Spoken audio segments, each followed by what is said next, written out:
All right. Welcome back, everybody, to episode 8 of Marketing Uncensored. I'm Sam Tomlinson. And I'm Colin Slattery. All right. So it's been a week. Colin has picked a fight with Google. We'll see how that goes for him. He's gone to It's going London. great. I'm already in London, so Yeah. We thankfully, switched. not too many hitmen here that Google can send after me. You say that now, but If I so, were in Colombia, it would be different, where ooh, that's apparently the true. the presidential candidate was attempted assassination was only $5,000. So if they're going to reach me here in London, they're going to have to pay a little more for it at least. Things that make you feel safe at night. That's right. Exactly. The number of the week. Colin, you Man, have the number of the week this week. yeah. We'll just do the 85 cents of waste on every dollar that you spend. Jesus. So Um, the I'll, context I'll, for this is your study into hidden search terms. that's right. So 85 cents on every dollar that you spend on Google. You're losing 85 cents on your return on ad spend in terms of inefficient spend against hidden search terms. Yeah, Brutal. And this is not a small sample, right? I think you looked at like 20 million in spend or something. 20 million in spend against search and shopping, 14 million clicks. It's a pretty substantial data set. Jeez. And that context on the 85 cents, it's basically instead of getting like a 5.5, you're only getting a 4.65. Exactly. That's correct. Yeah. Whew, that hurts. That's I the difference mean, between fired and not for a lot of agencies. that is absolutely true. Um, yeah. It's not great unless your name is Google, in which case it is excellent. Well, as a Google shareholder, I'm delighted to see that they are trying to reduce surplus value. As an advertiser, I do not like it. Yeah. Well, they don't really like me bringing it up either. Um, Yeah, so well, they've got 48 state attorneys general with, rectal probes. So, yeah. what's one advertising guy? I guess I probably won't be getting invited back to share at the Google HQ in New York anytime soon. I mean, maybe keep your friends close, enemies closer. What better place to attempt that assassination? Yeah, he fell off the balcony. Just something happens. Aw. Well, if you get Food invited to poisoning. yeah, if you get invited to Google Moscow, I would advise strongly not to go for the sake of this podcast. Falling out of apartment windows in Moscow, very common. Yeah. Yeah, defenestration is not a great way to go. No, it is not. Great word though. It is. That will help you get a 1500 on your SATs. Not the 1600, but it'll get you close. Probably Zoran got that one. Ah, God. Speaking of bad life choices, let's hire the guy that thinks that socialism works. Oh boy, we're making so many people mad with this episode, I know, isn't it great? as we do. All right, so let's talk about things that make clients mad, like losing money That makes clients mad. Yeah, and agencies mad too. and agencies mad. It's pretty much it's across the board hate. So one of the topics that we've heard on X, are we actually calling it X now, or are we I'm not. still Still okay? It's Twitter. still Twitter. Okay, good. So one of the topics on Twitter has always been what costs profit? Like where are the holes? How do brands keep losing money? Like what are these pitfalls that people keep running into and they keep losing money and it gets agencies fired, it makes brands go under. It's a whole thing and it matters probably now more than it has at any point in the last 10 years because of the wonderful combination we've experienced of higher interest rates, more supply chain complexity, tariffs, global trade wars, and oh yeah, Google squeezing every cent of profit out of advertisers. Yeah, I mean that covers the whole range, and I guess the answer to where are the profit pitfalls is all over the place. I really think you could probably break it down into a handful of main categories, and we'll go through those. Right, there's ad platform side, right? Mm-hmm. Lots of stuff there. Your post-click experience, what's happening on your website and things like that. And probably on the ops side as well, which we can definitely touch on too. So those are three big categories. I don't know any categories you think I'm missing on that.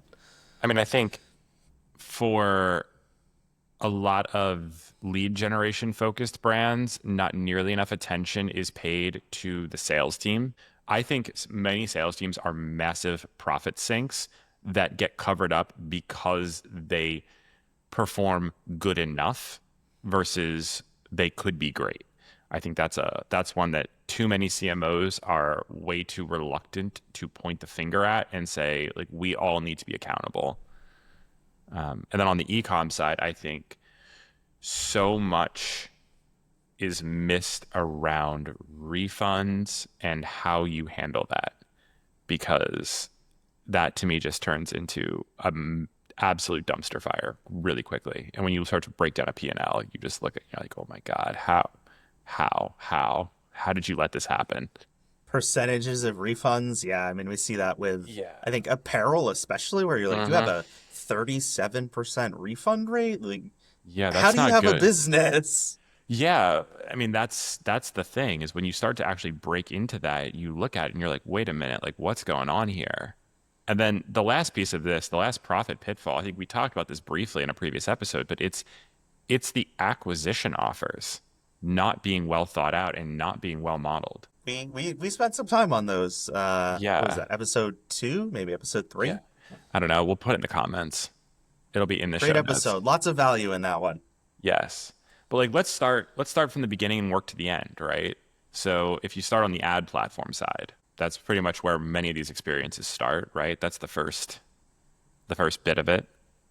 Yeah, I think that's definitely true, and I think it's also probably the easiest one to solve too. And different platforms, right? And I think we'll probably focus primarily on like Google and Meta. That's where But what 80% of all the money goes. yeah, so good place to start. Like Google, our favorite, like the brand versus non-brand, right? Tell me if you've heard this before, blending them together and letting, you know, Google do its thing. Just Yeah. trust them, right? As they ask us to do with hidden search terms and almost everything else. That Yeah. blend, that blend is great for Google, not so great for you. Yeah. Correct. Jesus Take the Wheel was a terrible idea for driving, and it's a terrible idea for advertising.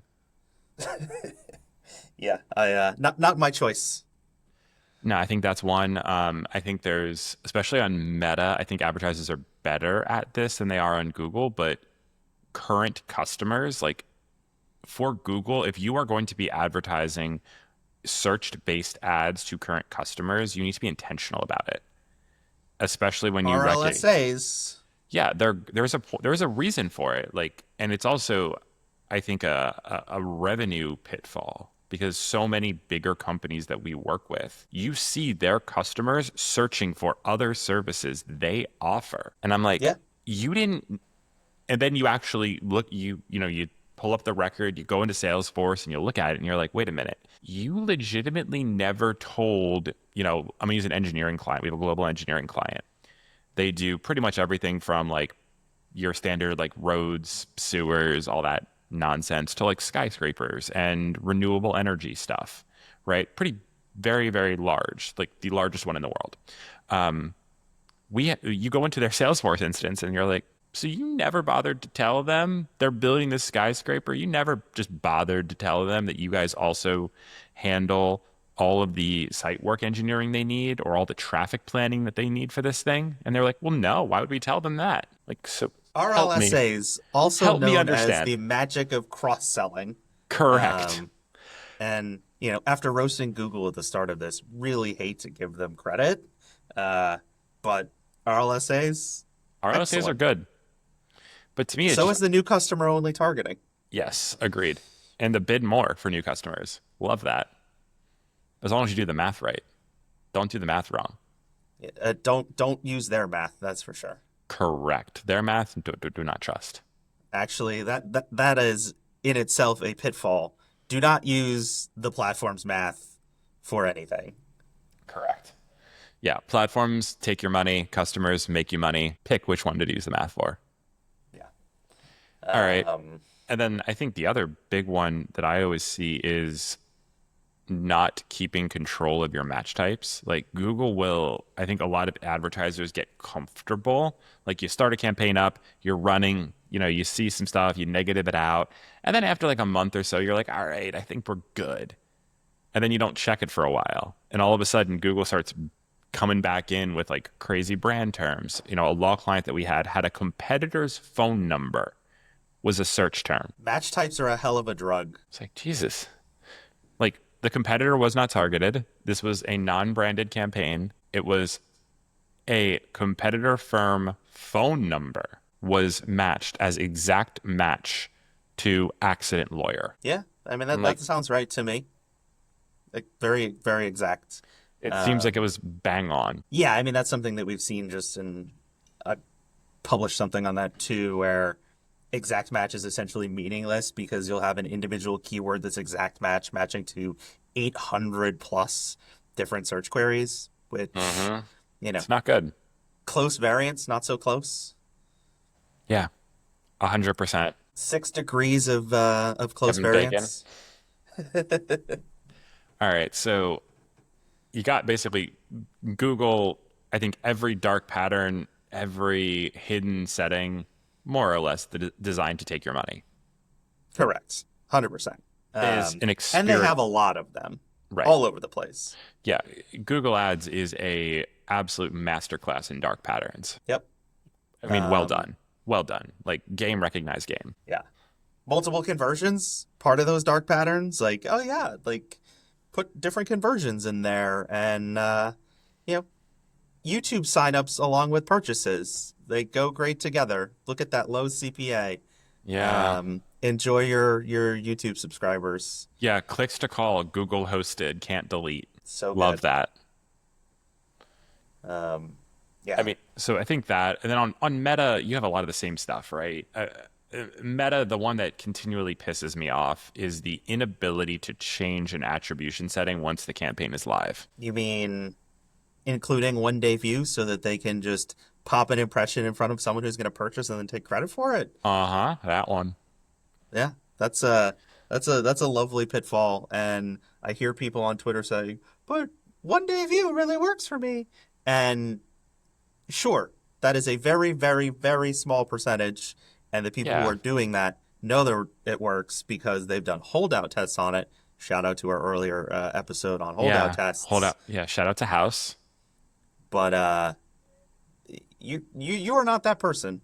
If you're listening to this, you probably should not be One using day one view day is view. probably, I mean, the only reason I can see doing it and have used this before is for brands that have very limited conversion volume as they're trying to scale, and you need to get some conversions into the Meta account so you can at least get out of learning. Sure, use it, make sure you validate it, use a holdout test, make sure they're legit, but then as quickly as possible, move off of that. Or at the other end of the spectrum, right? Brands that are spending $5-10 million a month and just like need more reach. Right. Yeah, that's about 100%. it. That's pretty much it. So at the one end, very small. At the other end, very big. So 1/10 of 1% of the people who are actually advertising. Everyone else, click only. Click is good. Clicks. And then I think you get to my favorite part of this, which is, all right, you run the ad, you've got them to your lander. I think landing pages are one of the biggest profit pitfalls that we run into. The site experience, so many ways that this can be a problem. Right? One of my favorites, and this is more on the lead gen side, data validation and having like fucked up form validation where like with a website, you have to type HTTPS into the website form in Hmm. order for it to be accepted. That is going to Yeah. absolutely kill your conversion rates for no Yeah. reason. Yeah, I wrote a newsletter on this about a year and a half ago that is like criminally underread. Shout out to myself. Um, but the best thing you can do in GA4 is fire negative events on all of your forms and use the validation text as the event label because then you can actually go through and see how many times the form did not submit because phone number format invalid, email invalid, not a business email, whatever those are, and then you can actually go back and look at it and say like, oh shit, this is really shitty. Like this is not a good experience. That sounds like pain. It is, but I mean, it's the problem with I think so much of it is like, I'm sure you do a lot of lead gen too, but like we start an event on the form start, the first click into a form. We have an event at the other end for a successful submission that is validated, right? But so often, I think most marketers just look at the end and they're not looking at the front. And when you start to see that whole drop off, if that form drop off starts to increase, candidly, you'll never find out unless you have those events. Intermediary tracking, so important. I mean, it's important in ecom too. Like if you're on Shopify and you're not looking at your like add to cart to purchase completion rate and tracking the drop off Yeah. between those different steps, like you're an idiot. Like please look at that. Um, Yeah, 100%. your And I leakage think, in the funnel. It's important yes, to identify. the other thing that goes hand in hand with this, and shout out to Heatmap, our good friends, heatmap.com. Love you, Dylan. Dylan, sponsor this episode. Yes. Way too many ecom brands, way too many lead gen brands are not using heat maps on their site. Those things are gold mines of insight. I mean, it's great to have better tools than we used to. Like OG Hotjar, not so good. Microsoft Clarity, Clarity, it's free. surprisingly good. Even if you don't want to use Heatmap or pay for it, get Clarity. Start with that. Yeah, you would be shocked at how people interact with your website, and it is very insightful. It Dead is. clicks, like people clicking on images that they think are links, scroll depth Hmm. situations, like super, super valuable. Yeah. And also just understanding what content they're reading on your site. Like if they're scrolling past two sections to read the third section down on the site, well, that might be a really good indication that the order your graphic designer thought shit looked pretty in, and the order of information that your customers think will help them make a purchase. If those two things are different, go with the customer. Yeah, the people who spend the money, more important than your designer's feelings. Yes. Yeah. Designs are whores. Don't fall in love. The underlines that people think are links and keep clicking repeatedly, Rage maybe clicks. fix that.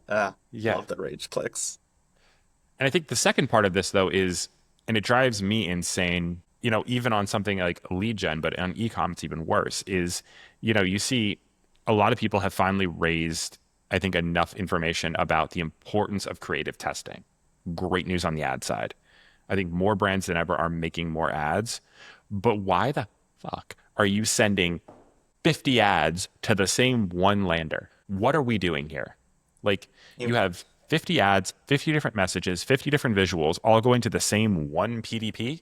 you mean to tell me that different messaging needs to continue through a funnel in order to maximize revenue? I am going to make that very bold claim. I'm going to need to see some evidence on this one because that is Well, a bold claim indeed. Raba is no longer a poor because they just raised $45 million on that very promise. But yes, I think that makes Uh, sense. yeah, the generic catch-all. This page works for everybody. Big pitfall. Yeah, And landing pages are cheaper than ever. Like, go spin up something in Replo and do it yeah, yourself. Like the templates are exactly. fine. Yeah, shout out to Sanjay. Love you. Sponsor this episode. Yes, sir. This is the Sam and Colin once sponsors episode. We're easily bought. Like That we'll is do reads true. for you. Don't worry. We're a cheap date. But in all seriousness, I think more brands need to be thinking about tailoring the post-click experience to the content of their ads. Like if you're going to spend this much time and energy with building creative volume and diversity, then you need to spend a commensurate amount of effort to improve the landing page experience and align it with what you're putting out there. And I think this is something that is a problem more for meta first advertisers because this has been a Google staple for the last 15 years Yeah. or 12 years, right? It's only in the last, I think, few years especially that it's gotten more well known for meta advertisers, but absolutely critical on meta as well. And that also on the Google side, though, it does tie into one of their new dark patterns, which is the URL expansion and the ability to, I'm sure you've seen it in AI Max for search, it's in PMax, and they're rolling it out to more accounts where Google can update your URL. Send them to the contact us page or the blog page or your terms of service page. Correct. But like if Love you a have good paid click to terms of service. It's great. few things warm the cockles quite like that. Um, Go.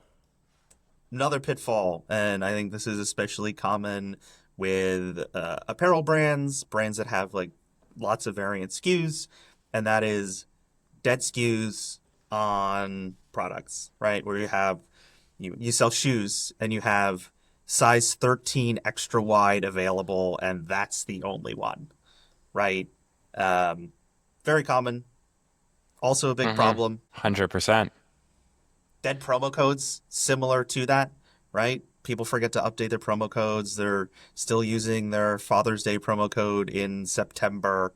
It's been dead. It's hard coded onto the link, which is good, right? On Meta, you can Mm-hmm. have your promo code automatically apply. You should be doing that, but you also have to update them when those promo codes are no longer active. Correct.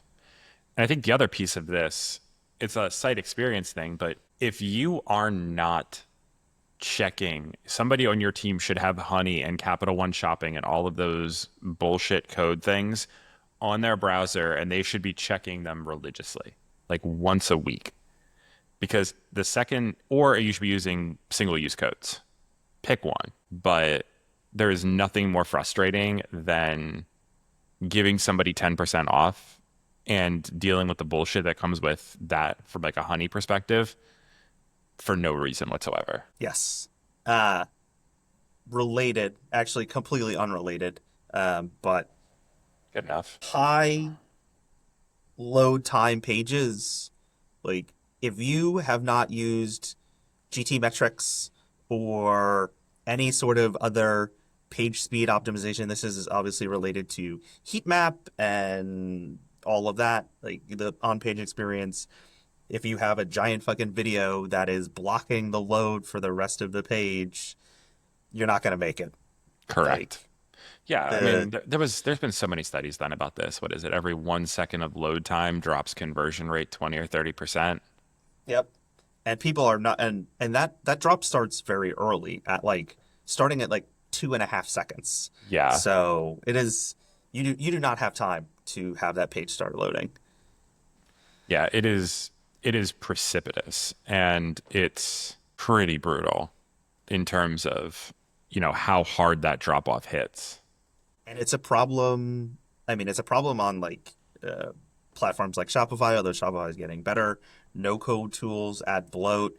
If you're putting like, oh, I'll put a video, like that'll be great.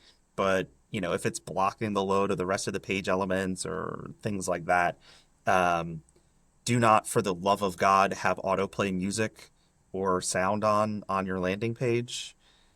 I will be the Joker if there's more autoplay video with audio on. Like just terrible experience. You'll never get me to click away from your website faster It's than true. if I hear a video start talking to me out loud. Do not want. All right. Um, So we got, Browser issues. Like this is, I think, something that again other people don't think about.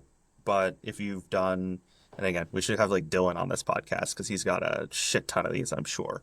Um, Different browsers work differently, and sometimes content does not load correctly on certain browsers, and it's gotten better over the last few years. But Safari does not load the same as Chrome, does not load the same as the people who are using Edge or uh Internet Explorer still. Like, uh, you can have a site that looks great in one and just doesn't fucking work in another one. This is also where the device information in Google Analytics super helpful. yes, it is but no one ever uses it. That's the part that drives me nuts. Is like you have clients that don't even know it exists. Well, I It's not blame Google good. for that and getting rid of any semblance of similarity between GA4 and UA. Yeah. Although in fairness, shout out to Heatmap. They did, and I tried these out. I got to demo them before they launched. They did recreate the UA reports with their $29 a month thing. It is actually pretty cool. Didn't I heard him talking about that? Haven't used it, but honestly, sounds like it's worth the $29 for the vast It's majority of people. awesome. Like surprisingly good piece of code. Like a surprisingly good platform. Not that I don't think Dylan's going to do good shit, but there's been a lot of promises made by a lot of people since the death of UA, and no one has gotten as close to replicating UA as what I've seen from Heatmap. Go pay $29 if you can't use GA4. I think is Yeah, the that's pretty much the takeaway. That's the tax for not being able to use GA4. which is a pretty cheap tax. Yeah, it's not bad. All right, so we got to the point where you have essentially gotten to the page. The post-click experience is midway. I think after that, it comes down to a whole bunch of stuff, right? Because you have on the e-com side, you have your fulfillment experience, you have your post-conversion email flow, you have your follow-ups, you have your cross-sells. I think the worst one I found so far is check your checkout. Like, do not put four sets of pop-ups on your checkout like some baddies did in ecom. That was annoying. Yeah, the That was bad. if you're not regularly making a purchase Hmm. on your own website, especially after any sort of change, right? Even a pixel change, Yep. like you Still should make a be making purchase. demo purchases all of the time. 100% of Like the time. make it on a mobile device, make it on a desktop, Hmm. right? See what the experience is actually like. See if something is blocking something else. It happens, and it It happens does all more the than you time. think. And you're like, ah, we're just not getting as many conversions as we did. And oh, what do you know? Something's blocked on mobile, or you can't see the pop-up close button, or it doesn't Hmm. work on mobile, and Yeah. no one can purchase. The other one is I learned this the hard way on a company I invested in. If you are going to offer alternative payment options, Coinbase, PayPal, etc., make sure you are running demo purchases with those payment options too. There was an issue for a company that does relatively large scale purchases, like five to $10,000 AOV. Shopify, I mean, they sell a shitload, but it's expensive stuff. And one of their primary methods for payment is PayPal. Turns out the PayPal payment gateway was not submitting the information. Looked fine. Like if you went through the checkout and you put in a credit card, worked perfect. If you went through the checkout and you opened the PayPal side, looked fine. But if you went through and tried to submit, it would not take the information. Cost I them mean, probably $50, $100,000 in just a few I've days. seen that happen so many times with the third-party things. Hmm. Recharge not going back into Shopify, like data just not being passed back, and so the transaction failing. Like Yep. It's not good. Like if you are going to offer alternative payments on the website, make sure you test. and have a developer who can actually set it up. Don't set it up yourself. As someone who has done it in the past, it really is a pain in the ass. Hmm. Probably worth the $200 to have someone who can actually do the Yes. setup. And after you get the purchase, I think it's really important to think about the post conversion experience. I think too many brands are just, they're grabbing a thank you flow out of Shopify's default, or they're just doing some bullshit. And I'm like, Transactional emails are valuable real estate. correct. Like you want to know the open rate on the shipping notification message? 60, Pretty close to 70%. pretty close to 100%, like people look at that. They want to see their tracking. Oh, Yeah. and please send that too. Don't just Yeah. like Don't be a bad. ship it in the dark. Like, is it shipped? Are you sending it to me? I don't know. You never sent me an Right. update on my order. I think that's the biggest complaint from e-com brands when we audit customer service tickets is not the shipping time, it's that you did not communicate the shipping time. Yes. People are fine to wait an extra day as long as they are prepared to wait an extra day. What they don't want is for you to say it'll be there tomorrow and it doesn't show up for 4 days after that. Then they're pissed. If you told them it's going to be there in 5 days and it arrives on day three, they're delighted. Yeah. It's overpromise, underdeliver. Don't do that. Don't do that. That's the wrong one. Um, But in all yeah. And seriousness, look at it.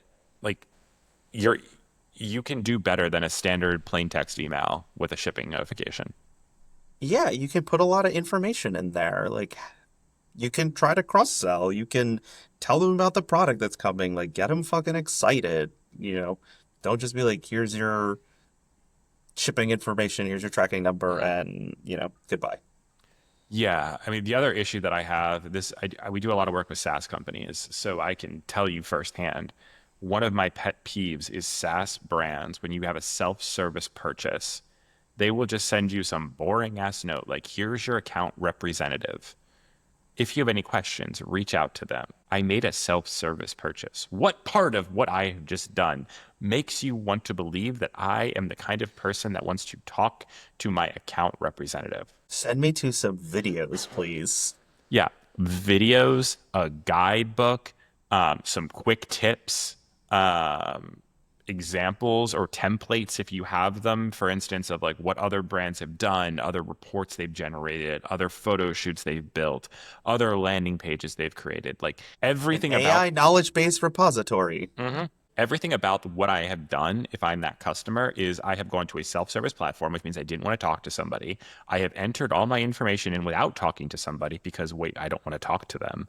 And now the only way for me to get more information or get excited or maximize the value that I have just, paid you for is to talk to somebody that I have conscientiously spent time avoiding. Get the fuck out. This isn't even just a profit pitfall. This is a revenue pitfall, which is the cross-channel communication. It's like, no, I don't want to I don't, talk to somebody like if I do use email yes.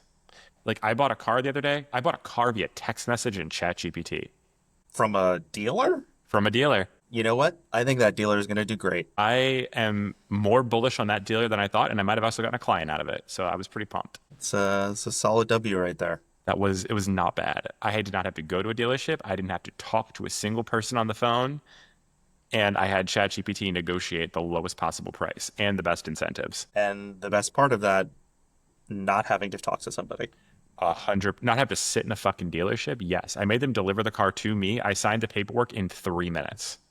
They brought the paperwork to you with the car. Yes, it was amazing. Absolute best car buying experience I've ever had in my life. I mean, there you go. Don't force people to Don't force people to talk to communicate ways people. they don't want to. Yeah. I don't want to talk to your people. I don't give a shit. I'm not interested in your finance manager sitting around doing your fucking bullshit. Get out of here. It's the same experience, right? Like, and that's the parallel in my mind is like if you're a brand and you think about this, like no one enjoys going to a car dealership, and they don't enjoy sitting there, and they don't enjoy the back and forth, they don't enjoy the waiting, and they don't enjoy not knowing what questions to ask. If you think that experience is shitty for you as a person, that's the experience you're giving to your customers when a self-service customer is forced to talk to an account representative just to get basic information. Similar to the uh, submit your information for a price quote. Profit No, profit pitfall there as well. no. Like on lead gen, I will acknowledge, and I think it's a valid point that many brands, it is very difficult to price a complex service via a web form. Yeah. Like we don't know if your roof is 1,000 square feet or 50,000 square feet. Right. I don't know what material it's made of. I don't know how high it is. I don't know what the condition of the subroof is. I don't know any of that. Sure. But then don't say you're going to give me a price quote. Just say, in order to give you a price, we need to schedule an estimate. Complete this form and we'll schedule your visit to your home. Align the expectation with the actual reality. And if you're a SaaS business, just put the fucking price. Yes. And the other piece is, and this is another, I don't know if it's a profit pitfall, it's a business pitfall in my mind, is if you are in an industry, let me use a really simple one, car warranties, right? We have a client that's looking at doing this, expanding into this space from an insurance standpoint. And they want to do this bullshit that you were talking about, where it's, complete all this information for a price quote, and then the price quote is delivered by a salesperson on the phone. Like, have you guys looked at your competition? They're like, no. Like, why? We're better. Like, fuck you are. But okay, like I'll play. I go to like two of their competitors, right? I think Endurance is one. I think it's Endurance. I forget the name of them. They're a car warranty company, right? You go there, you put in your make, your model, blah, blah, blah, blah, blah. They spit out an actual price quote right there on the website. I'm like, guys, that's the better experience. And they're like, no, I can't help And you you know there. what? Everyone's going to go to the better experience. Correct. Because I think it's the same thing you see like in senior living, right? Way too much of this. It's the same thing I see in real estate. I'm like, if people are doing something, you have to look at the method by which your customers are engaging with your brand and keep that consistent across the journey too as much as possible, or you start to hemorrhage revenue. Yeah. Like, again, people don't want to context switch. Right. Like if somebody is going to your website and they're filling out forms and they're doing things online, that's a very strong signal that they do not want to switch mediums to a in-person or Zoom or call, and do not even try to send me a Teams link. People hate this so much that there are literal laws about Hmm. being able to cancel subscriptions in the manner that you subscribed. Yes. And if it's so bad that the government's gotten to addressing it, you probably should not be volunteering to do No, it just on don't. your inbound. It's just a terrible, it's a huge profit pitfall because it kills your conversion rate, and more importantly, it kills your retention rate. Like there is no faster way to drive churn than to create a miserable experience at the exact moment the customer should be feeling joy or relief. So just don't be a bad. Really simple advice. Should be our podcast tagline. Don't be a bad. All right. And then we get to my favorite one, the sales team. So in most organizations, shit flows downhill. And at the bottom of that hill is marketing. But the person pouring the shit is usually sales. They need the Glengarry leads. They do. And so we do a substantial majority of our work currently is in lead gen across both B2B and B2C lead gen. So everything from plaintiffs, attorneys, and home services through, B2B SaaS, B2B subscriptions, B2B service, etc. So I get to see this a lot. And I found a few things, and we're putting together some numbers on this, but one is there a lot of times organizations, sales teams have radically different response rates based on their preconceptions of lead quality. And that drives me insane. Because response rate is one of the most important metrics. Like, Right. if you wait 2 days versus getting back to them in 20 minutes, the close rates on those are going to be massively different. And the part that the problem, the insidious problem here that most organizations don't realize is that it becomes a self-fulfilling prophecy. Sorry, it becomes a self-fulfilling prophecy. And let me give you like a concrete example of this. We had a senior living community, and their sales team, their director of sales, swore up and down that website leads were terrible. They were bad. They weren't good. They didn't convert. They were time wasters. They were time sucks. Bullshit, bullshit, bullshit. I'm like, all right. And like I looked at the CRM, and to be very candid, she was correct in if you looked at performance of those leads. Where she was wrong is the speed to lead. So this particular community, when they would get a lead in from a referral, the salesperson called within 10 minutes, and the tour rate was 25, 28%. The move-in rate was like 50, 75%. It's pretty good. It was very good numbers objectively. When they got a web lead, the median callback time was almost 48 hours. The tour You rate mean to was tell 5 or me 10%, and the move-in rate on those tours was about 20%.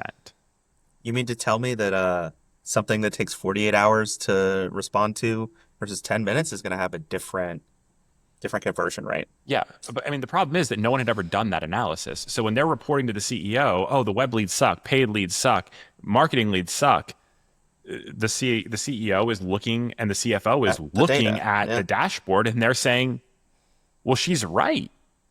They do. And it wasn't until that additional piece of information came to light that they were like, wait a minute. So you're telling me that because of your perception that these leads aren't as good, you are waiting 2 days to call them. And she was like, well, yeah, they're not as good. It's And like, it's like, well, what what's happens the when you chicken and call what's them? the egg here? Yeah, exactly. And it turns out that once that issue was addressed, rather forcefully and with some expletives, and web leads and referral leads were called at about the same time, about 10 minutes from inquiry, the tour rates miraculously pretty much aligned and the move-in rates pretty much aligned. And it's like, well, imagine how much profit you guys lost for 2 years or more because you had this stupid idea in your heads that we don't need to respond to a certain subset of leads in a timely manner. This is, I think, a universal, because it ties back to landing pages too, right? Speed is critical Mm-hmm. in essentially all things. Yeah. The faster you can ship a product out, the faster you can respond to the lead, the faster your website page loads, the faster you do everything, the better your performance is going to be. 100%. With the caveat that you must be able to execute on that promise consistently. Correct. Maintain the quality. And I mean, there's no better proof point to this, I think, than Amazon. They built a multi-trillion-dollar company on the promise of better, faster, and free delivery. Yeah. I mean, how many people check Prime only box? I know I do. I I literally will do. not buy anything I that's do not not buy Prime. without Prime. No, Yeah. it needs to come within 2 days, or I mean, I prefer same day. Yeah. Order before X time, delivered today. Love that. Love that. But that's the experience that you need to provide, right? That's where revenue goes to die. I mean, and the same thing happens, I think, with we talk about auditing the checkout flow and the lead form. If you are in marketing and you are not auditing the sales calls, I don't know what to tell you, friend, because I have so far, just in the past year, found for one client, call center representatives were actually saying to people on the phone, hey, let me call you right back. Never calling back, but when we actually looked at the logs, they were calling them back from their personal phone and referring them to somebody else. Nice. That's fantastic. Um, Like, yeah. If you're marketing, you're responsible for sales. yes, Like you're I measured on the performance of sales. a And hundred so percent. you better be damn sure that they are not fucking your numbers. Right. I mean, and obviously stealing leads or trying to like basically refer leads to another party, that's an extreme and potentially criminal case. But the only reason it was found is because the numbers looked a little off, so we audited sales calls, right? That's one example.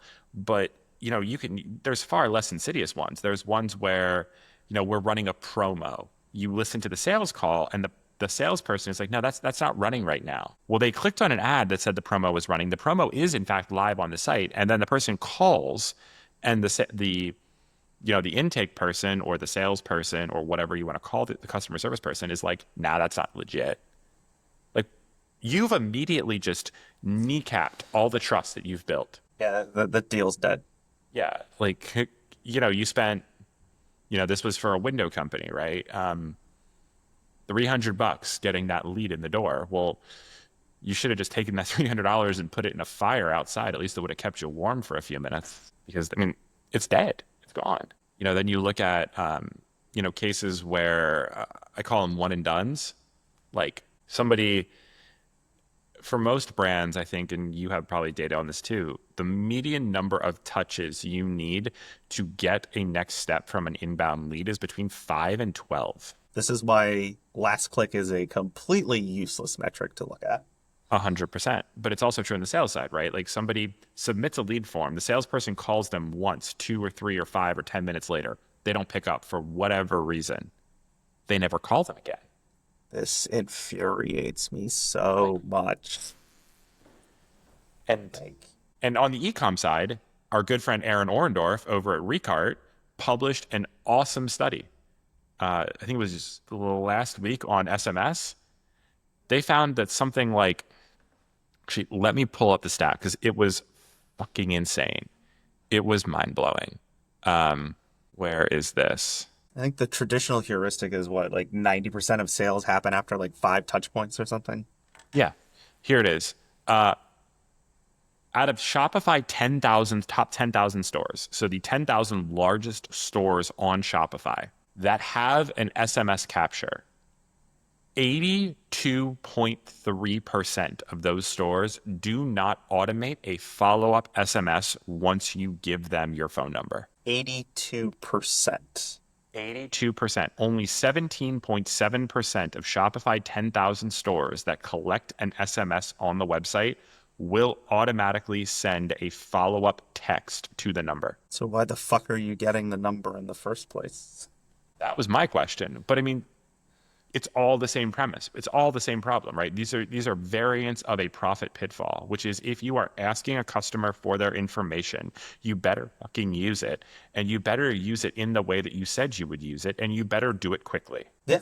Otherwise, it's a waste of their time and yours, and it's bad for trust. Like, Right. it's The just, customer just feels cheated. yeah, it's so dumb.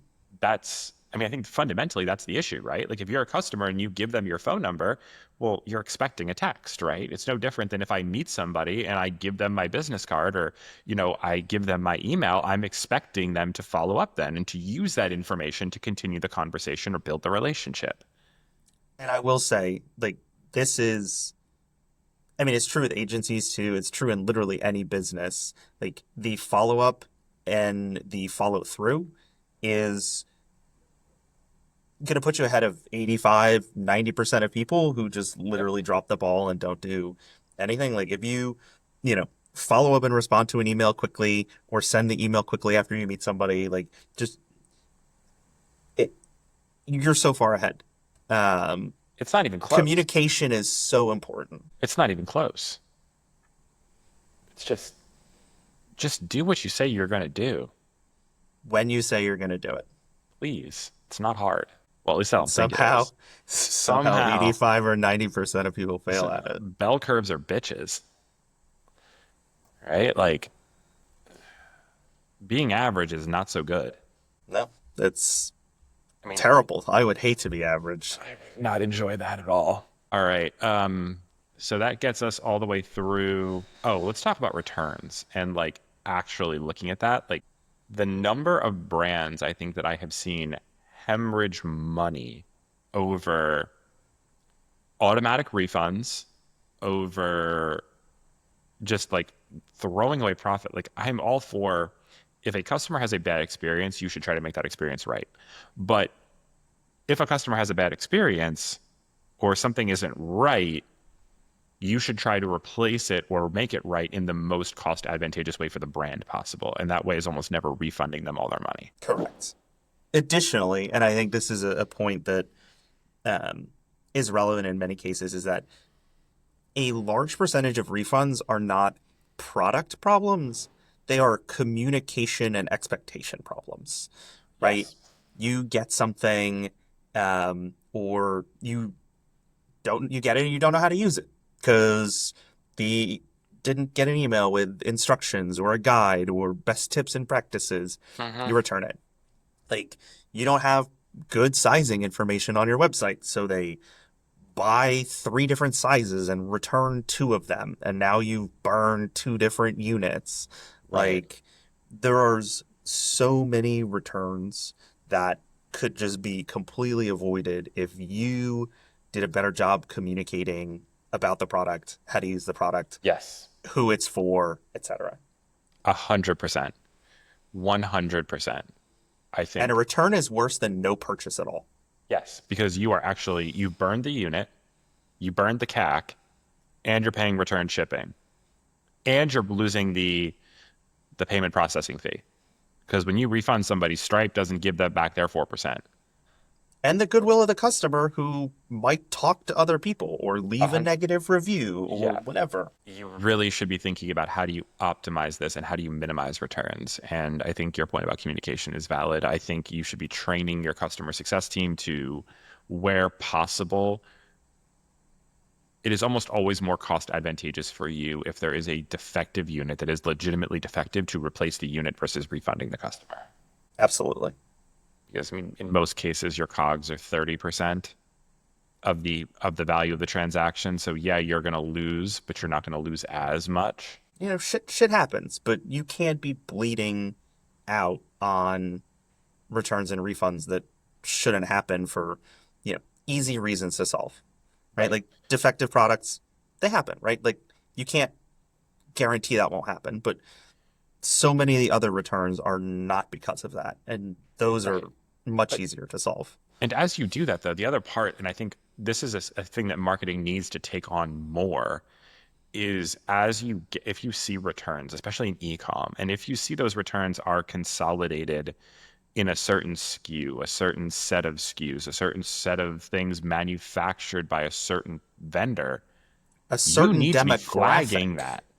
Yeah, 100%. And going back to ops, because from a brand operator standpoint, if there's a supplier that we're buying from that is producing a disproportionately high number of defective units, I need to know, is it A, the product that we're making? Like, is there something wrong with our formulation, something wrong with our schematic, or is this supplier just a piece of shit and I need to either find a new supplier or renegotiate our terms? But too often that you're not collecting that information, you're not passing it on. So then the brand is just hemorrhaging cash with no clear reason why and what to do about it. And it's as easy as having a spreadsheet with the return reasons Yes, it's and very simple. details on what it is. And honestly, if you don't want to do the statistical analysis, literally this is a great use case for Gemini. Like we talked about AI, like we talked about AI use cases. This is a great use case. Put all of your returns in the sheet, the reason for the return, pull in Gemini into the sheet, tell me what the most common SKUs are, tell me what the most common reasons are, do these vary by SKU? You will get an answer that is actually really good. It will take you 2 minutes. This is also especially helpful.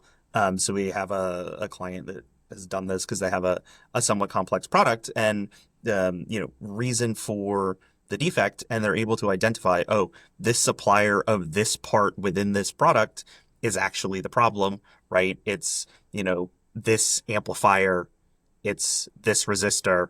Okay, Right. we can fix this. Right. And, it's a 30-cent part in a $400 product. That's what's causing all the problems. Yeah, 100%. The other thing that I highly recommend in pretty much any business that you are in is pick a decision maker. It's got to be an executive title, but this is the caveat to this. It cannot be like a person. It needs to be somebody that actually matters, right? And if you have a customer list or a lead list, just automate an email to each of these people. Pretty simple email. You can have ChatGPT draft it. You can have Gemini draft it. That's basically like, hey, how was your experience? Like, tell me if there's anything. Kind of like an email from a CEO to a client. Like, hey, I'm so glad you chose us. I'm so glad you're thinking about us. Yada yada yada. Bullshit, bullshit, bullshit. If there's anything that was wrong that we could do better, please just let me know. And have those Zapier, our favorite little tool, right? Flag all of them into a folder, have Zapier pop them into a spreadsheet, have Gemini run on the spreadsheet. If you start to notice commonalities on those, send them out 5, 10 a week. Within a month, you will have very good directional tracking on if there are problems with any part of your customer experience. Those problems are profit pitfalls. They are all profit pitfalls. But and it's to your goodwill problem. I mean, the other half of this equation, I will say this though, is if you are going to do this and somebody does raise a problem, make sure it gets fucking routed to somebody that can solve the problem, please. And communicate with them. Yes. Yes, do that. Do respond to their email and say, Yes, really thanks so much. appreciate Really this. appreciate you taking the time. We're on it. We're going to make this right. It doesn't have to be anything crazy, but if you can do that, number one, you've gotten ahead of any negative customer sentiment, like any like silent, resistance or silent, reluctance that they have. You've gotten ahead of that. Number one. Number two, you have identified an issue that might be plaguing other customers who don't want to speak up. And number three, you might have identified an issue that could result in future negative reviews, negative comments, or lost customers. All profit pitfalls that you got around for a 10-cent email. And you can also go from a bad experience for said customer to a delightful experience, because nothing feels better than feeling heard when you're not having a good time. That is true. All right. So that leaves us to I think those are most of the profit pitfalls, right? I mean, there's a lot more, but oh, actually, there's one more I want to bring up. My favorite profit pitfall, the one that's going to piss off Sean Frank the most. Not looking at your MarTech stack. The number of brands that I look at, like we do a lot of investment, and I I can share one because they just got acquired, so I'm happy about them right now. But this is a brand that was doing, sub 10 million a year in the healthcare space. Very cool company doing some really cool shit. They were paying for Salesforce, HubSpot, Klaviyo, Iterable, Zapier, six different AI platforms, none of which were used, and two attribution platforms. We had both Northbeam and TW going on here. This is such a common problem. And it's not even brands, it's everybody. It's And everybody. there's such an easy solution for this, which we also do internally, which is use your project management tool of choice, set a quarterly task to review all of the software subscriptions that you have active, and have an individual one for each subscription a few weeks before the renewal date for things that are on annual plans, because there's nothing worse than having something that you don't use hit your fucking credit card for $20,000 for the annual subscription, and then you just Nicer have than to I eat it. am. I put all of our subscriptions on one card and I cancel it every 6 months. I know other people swear by that, and I think it is probably a very effective tool. And if no one bitches about it, then It you know wasn't a you don't problem. need Now it. was it? Yeah. But I mean, it's a very common problem, and I don't think it's the classic case of a thousand cuts, right? Like no one thinks that I don't want to pick It's on only anybody. $100 a month. It's It's only three only hundred nine bucks a ninety month. five a month. It's only $19 a month. It's only And then it's 5 grand a month in waste that right. just Or, and the subtle version of this that really does hurt for me is um, unused seats, especially in SaaS.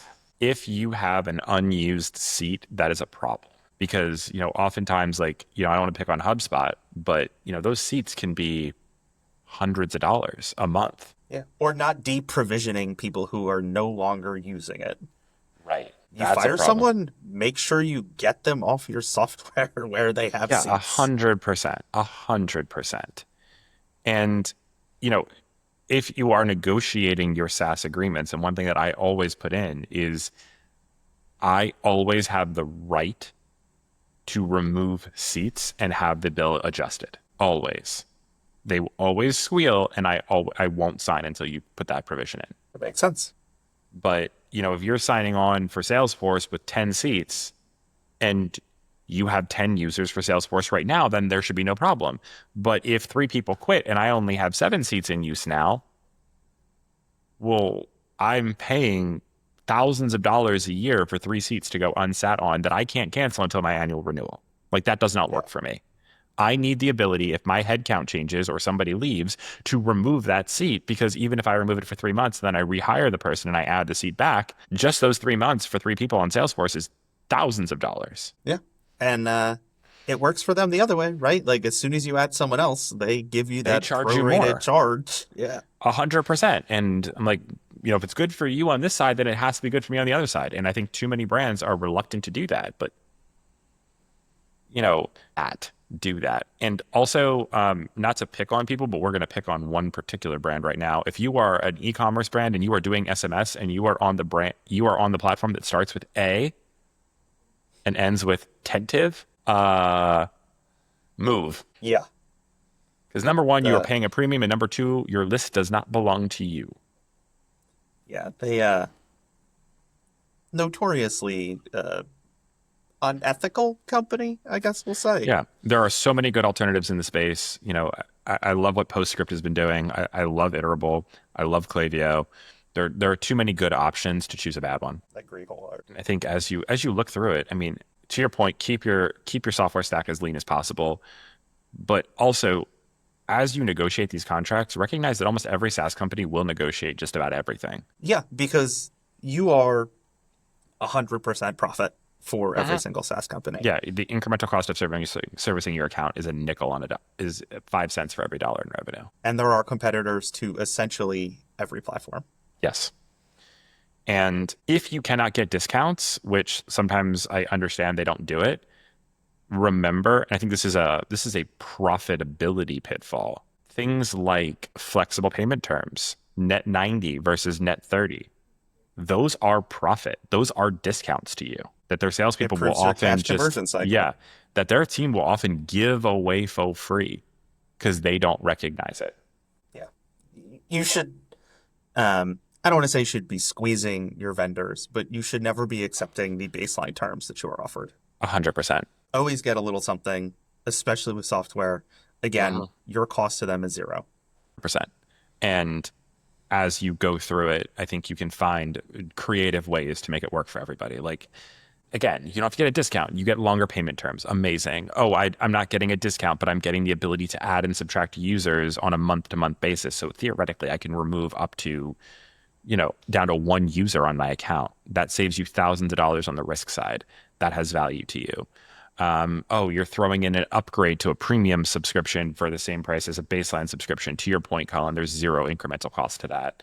You get a couple extra seats where you're like, oh, Right. I'll pay for the 10, but you give me two extra or whatever. Right. Oh, you're not going to give me this, but you'll give my clients who I move on to your email platform 90 days free instead of 60 days free. Well, that's a month of service that I can get. That's a value add to my client that I can pass on or capture. It's 1 terabyte of storage. Okay, give me three. Like Right. The incremental cost of renting an extra 2 terabytes of cloud storage today is 30 cents. dollars, single dollars a year. Yeah, it's nothing. Always be looking at it. And then I think the last major profit pitfall I run into so often is marketers who don't understand the basics of math. I think this is a bigger episode, but you need to understand the finances of your business, of your client's business, and you need to be looking at more than just money in, money out. Oh yeah. I mean, Like, this how do you is optimize the cash that you have?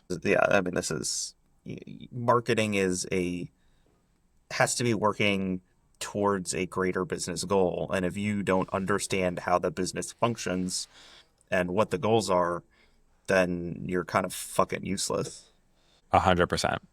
It is, there's so many ways that bad marketing costs companies disproportionately large amounts of money that are silent because they just happen in the background.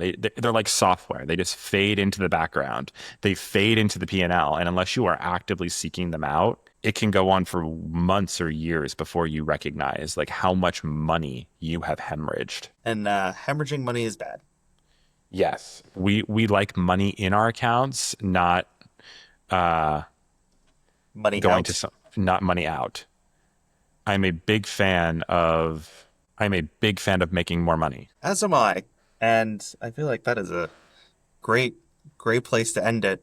Let's fix those profit pitfalls, make more money, have more fun. I promise you, it's great. It really is. Like there are a few things better than making money. Except making more of it. So do that.